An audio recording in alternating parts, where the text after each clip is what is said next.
Se você é um desenvolvedor, um programador de software, de jogos digitais, enfim, independente da área de programação, e vem pensando nesse momento sobre abertura de empresa, trabalho como PJ, muito provavelmente você já se pegou pensando em qual seria o melhor formato, o melhor tipo de empresa para estar abrindo, não é mesmo?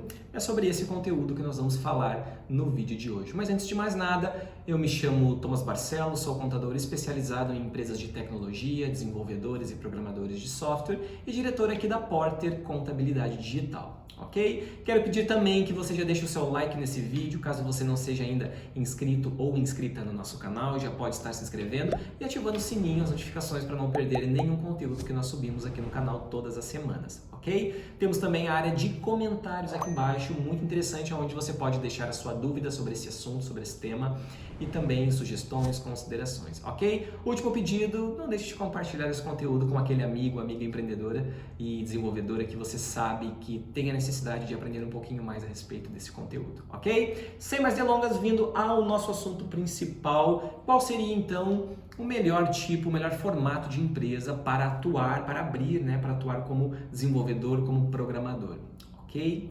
Muito bem, nós precisamos entender primeiramente que tudo parte do teu modelo de negócio, como que você vai atuar, se você vai atuar sozinho, né?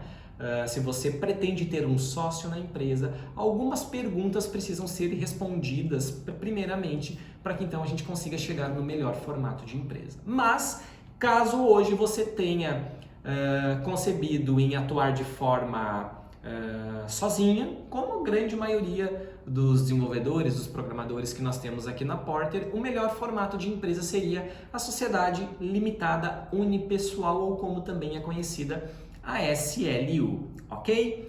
Mas, Thomas, será que não poderíamos abrir uma empresa como empresa individual, no mesmo formato do MEI? Tem tantos amigos que abriram e disseram que pode?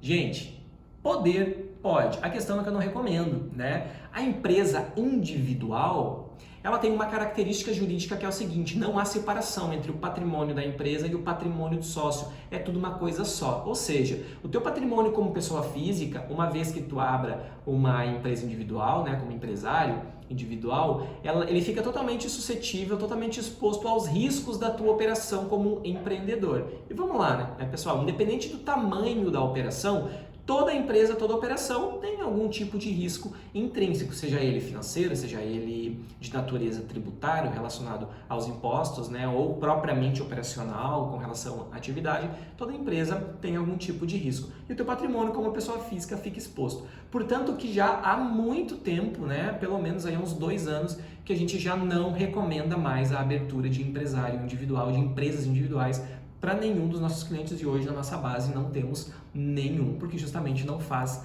mais sentido. Então, atua sozinho, sem sócio, melhor formato, sociedade limitada unipessoal, a SLU, ok? Todavia, em contrapartida, nós temos a sociedade limitada apenas, né? Aonde então você tem a possibilidade de ter 2 ou mais sócios, você e quantas pessoas mais forem necessárias na condição de sócio dentro do mesmo CNPJ, dentro da mesma empresa. Neste caso, alguns cuidados que você precisa tomar. Precisa ser resolvido ou no contrato social ou num acordo de sócios, que é um documento bilateral, um documento à parte, que também com validade jurídica. Questões como a questão da administração da empresa, quem será o administrador, quem poderá assinar pela sociedade, pode ser todos, pode ser um apenas, tem algumas questões tributárias envolvidas aí, mas isso precisa estar bem resolvido no contrato social, no acordo de sócios, assim como a questão de retiradas de prolabore, valores de prolabore, distribuição de lucros, retirada de lucro, percentuais, enfim. Isso tudo precisa ficar muito bem resolvido no contrato da empresa para depois você não vier a ter nenhum tipo aí de problema com sócios e, obviamente, nenhum tipo de situação aí desagradável, certo? E tem também a questão do MEI, pessoal. Vou comentar a questão do MEI porque a gente tem visto algumas questões bem erradas na área, assim, no meio de alguns desenvolvedores e programadores dentro dos ecossistemas que a gente circula, que são muitos desenvolvedores abrindo a sua empresa como MEI, colocando atividade de serviços de informática, manutenção de computadores, enfim. O MEI, pessoal, ele não é aplicável para atividade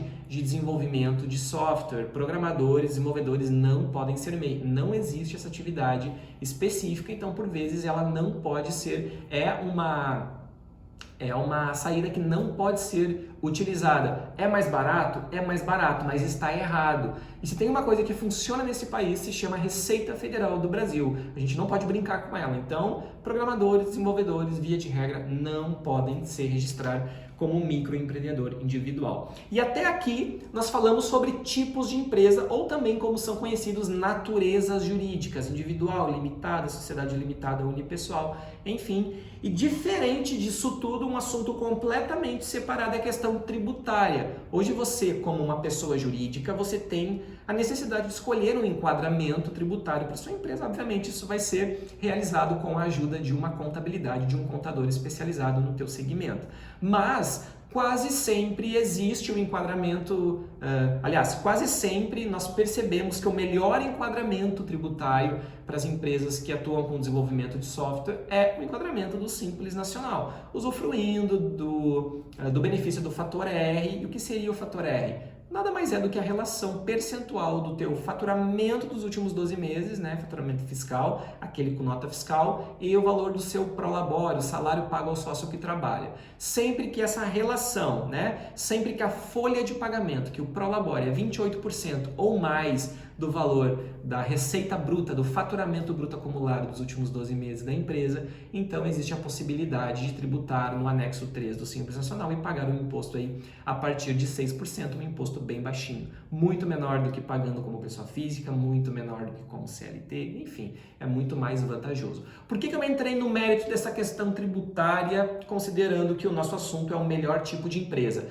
Única e exclusivamente para que você entenda que uma coisa é o tipo de empresa, outra coisa é o enquadramento tributário, a forma como você vai pagar impostos. São coisas diferentes e uma coisa não tem absolutamente nada a ver com a outra. Não vou avançar na questão tributária, isso é pauta para um outro momento, para um outro conteúdo que inclusive já estamos produzindo, tá? Mas só para que você saiba que realmente são coisas diferentes, porque normalmente a gente percebe aí uma confusão bastante grande no meio dos desenvolvedores, dos programadores e outros segmentos também a respeito desses assuntos, ok? E afinal de contas aí chegamos num momento bem importante que é como abrir a empresa, né? A abertura da empresa demanda pedidos de viabilidade, determinação de atividades adequadas, de endereço, uma série de licenças, prefeitura, Receita Federal, junta comercial, enfim. Esse processo todo é feito por um contador, uma assessoria contábil de preferência, assim como a nossa aqui da Porter, especializada no seu segmento. Porque também, após a abertura da empresa, será necessário um acompanhamento na questão dos impostos, apuração, cálculo dos impostos, das declarações fiscais que mensalmente a Receita Federal precisa receber, nós somos obrigados a transmitir da sua empresa, questão de cálculo, acompanhamento do prolabore para o fator R, para que a gente consiga pagar o menor imposto dentro da lei, como sempre, né? A administração também da questão ali da distribuição de lucros, isso é bem importante, por quê? Porque o lucro, ele é um tipo de rendimento que é isento de imposto de renda na pessoa física, desde que seja muito bem escriturado, com fundamento em relatórios de contabilidade assinados pelo contador.